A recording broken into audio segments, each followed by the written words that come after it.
के पास वास शेष रास्ते पर वो तुम्हें प्रकाश देगा। उस साधु ने एक दिया जलाया, उस युवक के हाथ में दिया दिया, उसे सीढ़ियां उतारने के लिए खुद उसके साथ, और जब वो सीढ़ियां पार कर चुका और आश्रम का द्वार भी पार कर चुका, तो साधु ने कहा कि अब मैं अलग हो जाऊं, क्योंकि इस जीवन के रास्ते पर बहुत दूर तक कोई किसी का साथ नहीं देता है, और अच्छा है कि मैं इसके पहले विदा हो जाऊं कि तुम साथ के आदी हो जाओ। और इतना कह के उस घनी रात में, उस अंधेरी रात में उसने उसके हाथ के दियों को फूंक के बुझा दिया। वो युवक बोला, ये क्या पागलपन हुआ, अभी तो आश्रम के हम बाहर भी नहीं निकल पाए, साथ भी छोड़ दिया और दिया भी बुझा दिया। उस साधु ने कहा, दूसरों के जलाए हुए दिए का कोई मूल्य नहीं है, अपना ही दिया हो तो अंधेरे में काम देता है, किसी दूसरे के दिए काम नहीं देते हैं। खुद के भीतर से प्रकाश निकले तो रास्ता प्रकाशित होता है, और किसी तरह रास्ता प्रकाशित नहीं होता है। तो मैं निरंतर सोचता हूं, लोग सोचते होंगे कि मैं आपके हाथ में कोई दिया दे दूंगा जिससे आपका रास्ता प्रकाशित हो जाए, तो आप गलती में हैं। आपके हाथ में कोई दिया होगा तो मैं उसे बड़ी निर्ममता से फूंक के बुझा दे सकता हूं। मेरी मनसा और मेरा इरादा यही है कि आपके हाथ में अगर कोई दूसरे का दिया हुआ प्रकाश हो तो मैं उसे फूंक दूं, उसे बुझा दूं। आप अंधेरे में अकेले छूट जाएं, कोई आपका संगी साथी हो तो उसे भी छीन लो। और तभी जब आपके पास दूसरों का जलाया हुआ प्रकाश न रह जाए और दूसरों का साथ न रह जाए, तब आप जिस रास्ते पे चलते हैं उस रास्ते पे परमात्मा आपके साथ हो जाता है और आपकी आत्मा का दिया जलने की संभावना पैदा हो जाती है। सारी जमीन पर ऐसा हुआ है। सत्य की तो बहुत खोज है, परमात्मा की बहुत चर्चा है, लेकिन ये सारे कमजोर लोग कर रहे हैं जो साथ छोड़ने को राजी नहीं है और जो दिया बुझाने को राजी नहीं है। अंधेरे में जो अकेले चलने का साहस करता है बिना प्रकाश के, उसके भीतर साहस का प्रकाश पैदा होना शुरू हो जाता है, और जो सहारा खोजता है वो निरंतर कमजोर होता चला जाता है। भगवान को आप सहारा न समझें, और जो लोग भगवान को सहारा समझते होंगे वो गलती में हैं, उन्हें भगवान का सहारा नहीं उपलब्ध हो सकेगा। कमजोरों के लिए इस जगत में कुछ भी उपलब्ध नहीं होता, और जो शक्तिहीन है और जिनमें साहस की कमी है, धर्म उनका रास्ता नहीं है। दिखता उल्टा है। दिखता यह है कि जितने कमजोर हैं, जितने साहसहीन हैं, वो सभी धार्मिक होते हुए दिखाई पड़ते हैं। कमजोरों को, साहसहीनों को, जिनकी मृत्यु करीब आ रही है, उनको घबराहट में, भय में धर्म ही मार्ग मालूम होता है। इसलिए धर्म के आसपास कमजोर और साहसहीन लोग इकट्ठे हो जाते हैं, जबकि बात उल्टी है। धर्म तो उनके लिए है जिनके भीतर साहस हो, जिनके भीतर शक्ति हो, जिनके भीतर बड़ी दुर्दम हिम्मत हो, और जो कुछ अंधेरे में अकेले बिना प्रकाश के चलने का दुस्साहस कर सके। तो ये मैं प्राथमिक रूप से आपसे कहूं, दुनिया में यही वजह है कि जब से कमजोरों ने धर्म को चुना है तब से धर्म कमजोर हो गया। और अब तो सारी दुनिया में कमजोर ही धार्मिक है। जिनमें थोड़ी सी हिम्मत है वो धार्मिक नहीं है, जिनमें थोड़ा सा साहस है वो नास्तिक है, और जिनमें साहस की कमी है वो सब आस्तिक है। भगवान की तरफ सारे कमजोर लोग इकट्ठे हो गए, इसलिए दुनिया में धर्म नष्ट होता चला जा रहा है। इन कमजोरों को भगवान तो बचा ही नहीं सकता, ये कमजोर भगवान को कैसे बचाएंगे? कमजोरों की कोई रक्षा नहीं है, और कमजोर तो किसी की रक्षा कैसे करेंगे? सारी दुनिया में मनुष्य के इतिहास के इन दिनों में, इन क्षणों में जो धर्म का अचानक ह्रास और पतन हुआ है, उसका बुनियादी कारण यही है।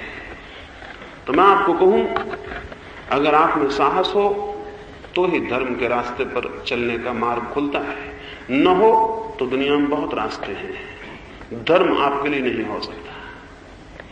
तो जो आदमी भय के कारण भयभीत होकर धर्म की तरफ आता हो वो गलत आ रहा है।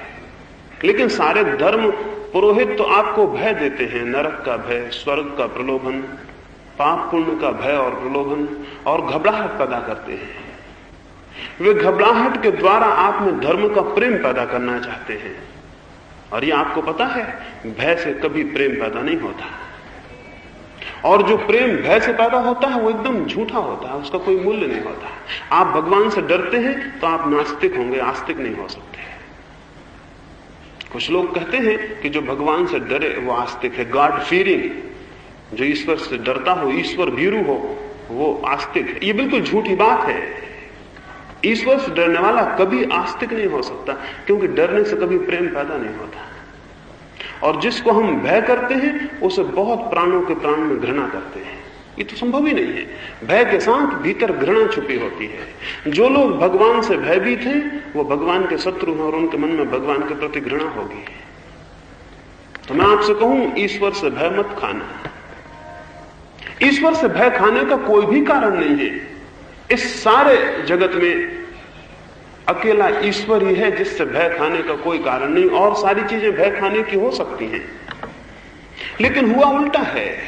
और मैं बड़े बड़े धार्मिकों को यह कहते सुनता हूं, ईश्वर का भय खाओ, और ईश्वर के भय खाने से पुण्य पैदा होगा, और ईश्वर के भय खाने से सच्चरित्रता पैदा होगी। ये निहायत झूठी बातें हैं।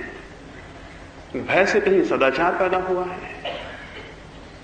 जैसे हमने रास्तों पर पुलिस वाले खड़े कर रखे हैं, वैसे ही हमने परलोक में भगवान को खड़ा कर रखा है। वो एक बड़ा पुलिस वाले की हैसियत से, एक बड़े कांस्टेबल की हैसियत से। भगवान को जिन्होंने कांस्टेबल बना दिया है, उन लोगों ने धर्म को बहुत नुकसान पहुंचाया है। भगवान के प्रति भय से कोई विकसित नहीं होता। भगवान के प्रति तो बड़ा अभय चाहिए। और अभय का अर्थ क्या होगा? अभय का अर्थ होगा कि जो लोग श्रद्धा करते हैं वे लोग भय के कारण श्रद्धा करते हैं। इसलिए श्रद्धा को मैं धर्म की आधारभूत शर्त नहीं मानता। आपने सुना होगा कि जिसको धार्मिक होना है उसे श्रद्धालु होना चाहिए। गांधी जी को एक बहुत बड़े व्यक्ति ने जाकर पूछा कि मैं परमात्मा को जानना चाहता हूं तो क्या करूं? तो गांधी जी ने कहा, विश्वास करो। अगर वो मुझसे पूछता, मैं उससे ये नहीं कह सकता था कि विश्वास करो। गांधी जी की बात ठीक नहीं है। और उस आदमी ने गांधी जी को कहा कि विश्वास करूं? जिस बात को मैं जानता नहीं, विश्वास कैसे करूं? जिस बात से मैं परिचित नहीं हूं, उसे मानूं कैसे? गांधी जी ने कहा, बिना माने तो परमात्मा को जाना नहीं जा सकता। और मैं आपसे ये कहना चाहता हूं, जो मान लेते हैं वो कभी नहीं जान सकेंगे। मैं आपसे ये कहता हूं कि जो परमात्मा को मान लेते हैं वे कभी नहीं जान सकेंगे। यह आपका दुर्भाग्य होगा कि आप परमात्मा को मानते हो, क्योंकि मानने का अर्थ यह हुआ कि आपने जिज्ञासा और खोज के द्वार बंद कर दिए। मानने का अर्थ यह हुआ कि अब आपकी कोई तलाश नहीं है, आपकी कोई खोज नहीं है, अब आपकी कोई इंक्वायरी नहीं है, अब आप कुछ खोज नहीं रहे हैं, आप तो मान के बैठ गए, आप तो मर गए। श्रद्धा मृत्यु है और संदेह जीवन है, संदेह खोज है। तो मैं आपसे श्रद्धालु होने को नहीं, मैं आपसे संदेह करने को कहता हूं। लेकिन संदेह करने का यह मतलब समझ लेना कि मैं आपको ईश्वर को न मानने को कह रहा हूं, क्योंकि न मानना भी मानने का एक रूप है। आस्तिक भी श्रद्धालु होता है, नास्तिक भी श्रद्धालु होता है। आस्तिक की श्रद्धा है कि ईश्वर है, नास्तिक की श्रद्धा है कि ईश्वर नहीं है। ये दोनों अज्ञानी हैं। इन दोनों की श्रद्धाएं हैं, इन दोनों की खोज नहीं है। संदेह तीसरी अवस्था है, आस्तिक और नास्तिक दोनों की नहीं। संदेह तो स्वतंत्र चित्त की अवस्था है। वैसा व्यक्ति निर्भय होकर पूछता है क्या है, और न वो परंपरा को मानता है, न वो रूढ़ी को मानता है, न वो शास्त्र को मानता है। वो किसी दूसरे के दिए को अंगीकार नहीं करता। वो ये कहता है कि खोजूंगा अपना दिया, वही साथी हो सकेगा। दूसरों के दिए कितनी दूर तक, कितनी सीमा तक साथ दे सकते हैं। और इस जीवन के रास्ते पर सच है ये कि अपने सिवाय, स्वयं के सिवाय कोई साथी नहीं है। और कितनी ही बड़ी भीड़ खड़ी हो, कोई साथी नहीं है। महावीर को, बुद्ध को, कृष्ण को, क्राइस्ट को कितना ही ज्ञान मिला हो, एक रत्ती भर भी अपने ज्ञान को आपको देने में वो समर्थ नहीं है। इस जगत में ज्ञान दिया लिया नहीं जा सकता, और सब चीजें ली भी जा सकती हैं। और स्मरण रखें, जो नहीं लिया जा सकता, नहीं दिया जा सकता, उसका ही मूल्य है। जो लिया जा सकता है, दिया जा सकता, उसका कोई मूल्य नहीं है। मैं तो ऐसे ही मानता हूं कि वही चीज संसार का हिस्सा है जिसको हम ले दे सकते हैं, और वो चीज सत्य का हिस्सा हो जाती है जिसको लेना देना संभव नहीं है। कोई इस आशा में न रहे कि वो अपनी श्रद्धाओं से और सत्य की या परमात्मा की खोज कर लेगा। साधारणता यही हमें सिखाया जाता है, और इसके दुष्परिणाम हुए हैं। इसके दुष्परिणाम हुए हैं कि दुनिया में इतने लोग धार्मिक हैं, लेकिन धर्म कहां है? इतने मंदिर हैं, इतने मस्जिद हैं, लेकिन मंदिर मस्जिद हैं कहां? कल रात में बात करता था, एक सन्यासी के पास मेरा एक मित्र मिलने गया। उस सन्यासी ने कहा कि मंदिर जाते हो? उस मेरे मित्र ने कहा, मंदिर है कहां? हम तो जरूर जाएं, कोई मंदिर बता दे। वो सन्यासी हैरान हुआ। वो सन्यासी तो मंदिर में ही ठहरा हुआ था। वो सन्यासी ने कहा, ये जो देख रहे हो ये क्या है? उस युवक ने कहा, ये तो मकान है, मंदिर कहां? ये तो मकान है। और उस युवक ने कहा कि सारी जमीन पर जिनको लोग मंदिर और मस्जिद कहते हैं वो मकान है, मंदिर कहां है? और जिनको आप मूर्तियां कह रहे हैं, जिनको आप भगवान की मूर्तियां कह रहे हैं, कैसी आत्म प्रवंचना है, कैसा धोखा है। मिट्टी और पत्थर को अपनी कल्पना से हम भगवान बना लेते हैं, जैसे कि हम भगवान के सृष्टा हैं। सुना था मैंने कि भगवान मनुष्यों का सृष्टा है, देखा यही कि आदमी मनुष्य भगवान के सृष्टा है, और हर एक आदमी अपनी अपनी शक्ल में भगवान को बनाए हुए बैठे। भगवान ने दुनिया को कभी बनाया नहीं, ये तो संदेह की बात है, लेकिन आदमी ने भगवान की खूब शक्लें बनाई है, ये स्पष्ट ही है। और जो भगवान आदमी का बनाया हुआ हो, उसे भगवान कहना आदमी के अज्ञान और अहंकार की घोषणा के सिवाय और कुछ भी नहीं। जो आदमी का बनाया हुआ हो, उसे भगवान कहना आदमी के अज्ञान और अहंकार की घोषणा के सिवाय और क्या है? कैसा धोखा आदमी अपने को दे सकता है। यह हमारा निम्नतम अहंकार है कि हम सोचते हो कि जो हम बनाते हैं वो भगवान हो सकता है। जो नहीं बनाया जा सकता और जिसे कभी कोई नहीं बना सकेगा, और जो सब बनाने के पहले है और सबके मिट जाने के बाद भी शेष रह जाता है, उसे हम भगवान कहते हैं। उसका मंदिर कहां है, और उसकी मस्जिद कहां है, और उसके मानने वाले लोग कहां हैं? असल में उसका कोई मानना नहीं होता, उसका तो जानना होता है। मानना नहीं होता उसका कोई, उसका जानना होता है। अंधा प्रकाश को मान लेगा तो उसके मानने में क्या मूल्य होगा, और वो प्रकाश की जो कल्पना करेगा वो भी कैसी होगी, उसका प्रकाश से क्या संबंध होगा। रामकृष्ण के पास एक दफा एक व्यक्ति आया और रामकृष्ण से उसने कहा, मुझे सत्य के संबंध में कुछ बताएं। और रामकृष्ण से उसने कहा कि मुझे परमात्मा के संबंध में कुछ कहें। और रामकृष्ण ने कहा, मुझे तुम्हारे पास आंखें तो दिखाई नहीं देती, तुम समझोगे कैसे? रामकृष्ण ने कहा, मुझे तुम्हारे पास आंखें तो दिखाई नहीं देती, तुम समझोगे कैसे? वो बोला, आंखें मेरे पास हैं। रामकृष्ण ने कहा, अगर इन्हीं आंखों से परमात्मा और सत्य जाना जाता होता तो परमात्मा और सत्य को जानने की जरूरत ही न रह जाती, सभी लोग उसे जानते हैं। और भी आंख है, और भी आंखें हैं। वो बोला, फिर भी कुछ तो समझाएं। तो रामकृष्ण ने एक कहानी कही। वो कहानी बड़ी मीठी है, बड़ी अद्भुत है, बड़ी प्राचीन कथा है। हजारों हजारों ऋषियों ने उस कहानी को कहा है, और आने वाले जमाने में भी हजारों हजारों ऋषि उस कहानी को कहेंगे। उसमें बड़ी पवित्रता समाविष्ट हो गई। बड़ी छोटी सी कहानी, बड़ी सरल सी ग्रामीण कहानी। रामकृष्ण ने कहा, एक गांव में एक अंधा था, और उन अंधे को दूध से बहुत प्रेम था। उसके मित्र जब भी आते उसे भेंट में दूध ले आते थे। उसने एक दफा अपने मित्रों को पूछा, इस दूध को मैं इतना प्रेम करता हूं, इतना प्रेम करता हूं कि मैं जानना चाहता हूं ये दूध कैसा है, क्या है? मित्रों ने कहा, बड़ा मुश्किल है, कैसे बताएं? फिर भी उस अंधे ने कहा, कुछ तो समझाएं, किसी तरह समझाएं कि ये दूध क्या है, कैसा है। उसके एक मित्र ने कहा कि दूध बगुला होता है, बगुले के पंख जैसा सफेद है।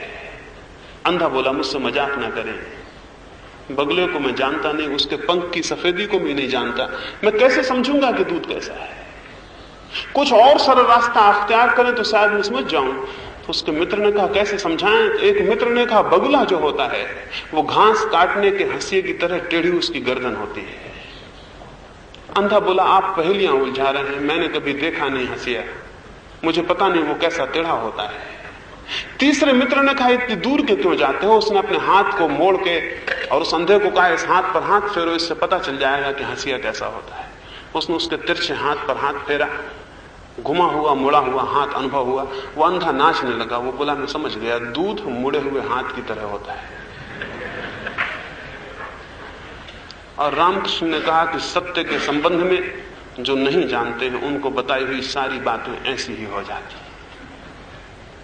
इसलिए आपसे सत्य के संबंध में न कभी कुछ कहा गया है और न कभी कुछ कहा जा सकेगा। आपसे ये नहीं कहा जा सकता कि सत्य क्या है, आपसे इतना ही कहा जा सकता है सत्य को कैसे जाना जा सकता है।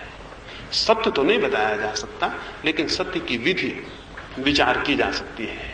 और उस विधि में श्रद्धा कोई हिस्सा नहीं है, खोज और अन्वेषण, जिज्ञासा और अभीप्सा। उसमें कोई चीज को मान लेने की कोई जरूरत नहीं है। और जब से दुनिया के धार्मिकों ने ये शुरुआत की कि भगवान को मान लो, स्वीकार कर लो, अंगीकार कर लो, तब से जो भी विवेकशील हैं वे सब भगवान के विरोध में खड़े हो गए। क्योंकि स्वीकार करना, अज्ञान में किसी चीज को मान लेना, कभी भी जिसका थोड़ा भी विचार जागृत हो और विवेक प्रबुद्ध हो उसके लिए संभव नहीं होगा। अपने हाथों से धार्मिकों ने धर्म को विवेक विरोधी बना के खड़ा कर दिया है। तो मैं आज की सुबह आपसे यह कहना चाहूंगा, धर्म का विवेक से कोई विरोध नहीं, धर्म ही परिपूर्ण रूप से विवेक को प्रतिष्ठा देता है। और विवेक धर्म का खंडन नहीं है, विवेक के माध्यम से ही धर्म की परिपूर्ण उपलब्धि होती है। पर अपने भीतर विवेक को जगाना होता है, श्रद्धा को नहीं। अपने भीतर विवेक को जगाना होता है, श्रद्धा को नहीं। विवेक और श्रद्धा मनुष्य के भीतर दो दिशाएं हैं। श्रद्धा का अर्थ है कि मैं मान लूं जो कहा जाए। दुनिया के जितने प्रचारवादी हैं वो सब यही चाहते हैं कि वो जो कहें आप मान लें। दुनिया के जितने प्रोपेगेंडिस्ट हैं, चाहे वे राजनीतिक हों चाहे वे धार्मिक हों, वे चाहते हैं कि जो वे कहें आप मान लें। उनकी कही हुई बात में आप में कोई इंकार ना हो। उनकी सबकी चेष्टाएं यह है कि आपका विवेक बिल्कुल सो जाए और आपके भीतर एक अंधी स्वीकृति पैदा हो जाए। इसका परिणाम यह हुआ है कि जो बहुत कमजोर थे और जिनके भीतर विवेक की कोई संभावना नहीं थी, या जिनका विवेक बहुत छत था, क्षीण हो गया था, या जो साहस नहीं कर सकते थे किसी कारण से अपने विवेक को जगाने का, वो सारे लोग धर्म के पक्ष में खड़े रह गए। और जिनमें थोड़ा भी साहस था वो सब धर्म के विरोध में चले गए। उन विरोधी लोगों ने विज्ञान को खड़ा किया और इन कमजोर लोगों ने धर्म को संभाले रखा। आज दोनों सामने खड़े हैं और धर्म रोज क्षीण होता जाता है और विज्ञान रोज विकसित होता चला जाता है। इसे कोई देखता नहीं कि ये क्या हो रहा है। हम समझ रहे हैं कि विज्ञान नुकसान पहुंचा रहा है। विज्ञान नुकसान नहीं पहुंचा रहा। धर्म के दरवाजे विवेकशील के लिए जब तक बंद रहेंगे तब तक विवेकशील विज्ञान के पक्ष में खड़ा रहेगा। धर्म के द्वार विवेकशील के लिए खुल जाने चाहिए और विवेकहीन के लिए बंद हो जाने चाहिए। श्रद्धा धर्म के लिए आधार नहीं रह जाना चाहिए। ज्ञान, विवेक, शोध धर्म का अंग हो जाना चाहिए। अगर यह हो सका तो धर्म से बड़ा विज्ञान इस जगत में दूसरा नहीं है। और जिन लोगों ने धर्म को खोजा और जाना है उनसे बड़े वैज्ञानिक नहीं हुए हैं।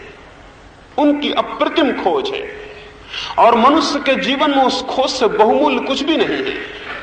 उन सत्यों की थोड़ी सी भी झलक मिल जाए तो जीवन अपूर्व आनंद और अमृत से भर जाता है। तो मैं आपको कहूंगा, विवेक जागरण श्रद्धा नहीं, स्वीकार कर लेना नहीं, शोध करना, किसी दूसरे को अंगीकार कर लेना नहीं, स्वयं अपनी साधना और अपने पैरों पर खड़ा होना और जानना, चाहे अनेक जन्म लग जाएं।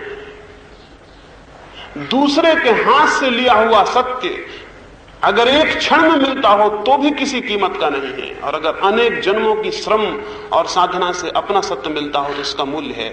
और जिनके भीतर थोड़ी भी मनुष्य की गरिमा है, जिनको थोड़ा भी गौरव है कि हम मनुष्य हैं, वे किसी के दिए हुए झूठे सत्यों को स्वीकार नहीं करेंगे। लेकिन हम सब झूठे सत्यों को स्वीकार किए बैठे हैं और हमने अच्छे अच्छे शब्द ईजाद कर लिए हैं जिनके माध्यम से हम अपनी श्रद्धा को जाहिर करते हैं। ये बहुत बड़ी प्रवंचना है, ये बहुत बड़ा डिसेप्शन है, ये समाप्त होना जरूरी है। तो मैं आपसे कहूंगा, आपके भीतर बहुत बार श्रद्धा होती होगी कि मान लें कि कमजोर मन है। कौन खुद खोजे? जितने आलसी हैं, जितने तामसी हैं, वो सब श्रद्धालु हो जाएंगे। क्योंकि कौन खुद खोजे? खुद की कौन चेष्टा करे? कृष्ण कहते हैं तो ठीक ही होगा, महावीर कहते हैं तो ठीक ही होगा, क्राइस्ट कहते हैं तो ठीक ही होगा। उन्होंने सारी खोज कर ली, हमें तो सिर्फ स्वीकार कर लेना है। ये वैसा ही पागलपन है जैसा कोई आदमी दूसरों को प्रेम करते देख के ये समझे कि मुझे प्रेम करने से क्या प्रयोजन, दूसरे लोग प्रेम कर रहे हैं, मुझे तो सब समझ लेना है, ठीक है। लेकिन दूसरों को प्रेम करते देख के क्या आप समझ पाएंगे प्रेम क्या है? इस जगत में सारे लोग प्रेम करते हो, मैं देखता रहूं तो भी मैं नहीं समझ पाऊंगा जब तक कि वो आंदोलन मेरे हृदय में ना हो, जब तक कि वो किरणें मुझे आंदोलित ना कर जाएं, जब तक कि वो हवाएं मुझे ना छू जाएं, तब तक मैं प्रेम को नहीं जान सकूंगा। सारी दुनिया प्रेम करती हो तो किसी मतलब की नहीं है। ये सारी दुनिया बुद्ध, कृष्ण और क्राइस्ट से भरी पड़ी हो और मुझे सत्य का स्वयं अनुभव ना होता हो तो मुझे कुछ पता नहीं चलेगा, कोई रास्ता नहीं है। सारी दुनिया में आंख वाले हों और मैं अंधा हूं तो क्या होगा? उनकी सबकी मिली हुई आंखें भी मेरी 2 आंखों के बराबर मूल्य नहीं रखती। इस दुनिया में 2 अरब लोग हैं, 3 अरब लोग हैं,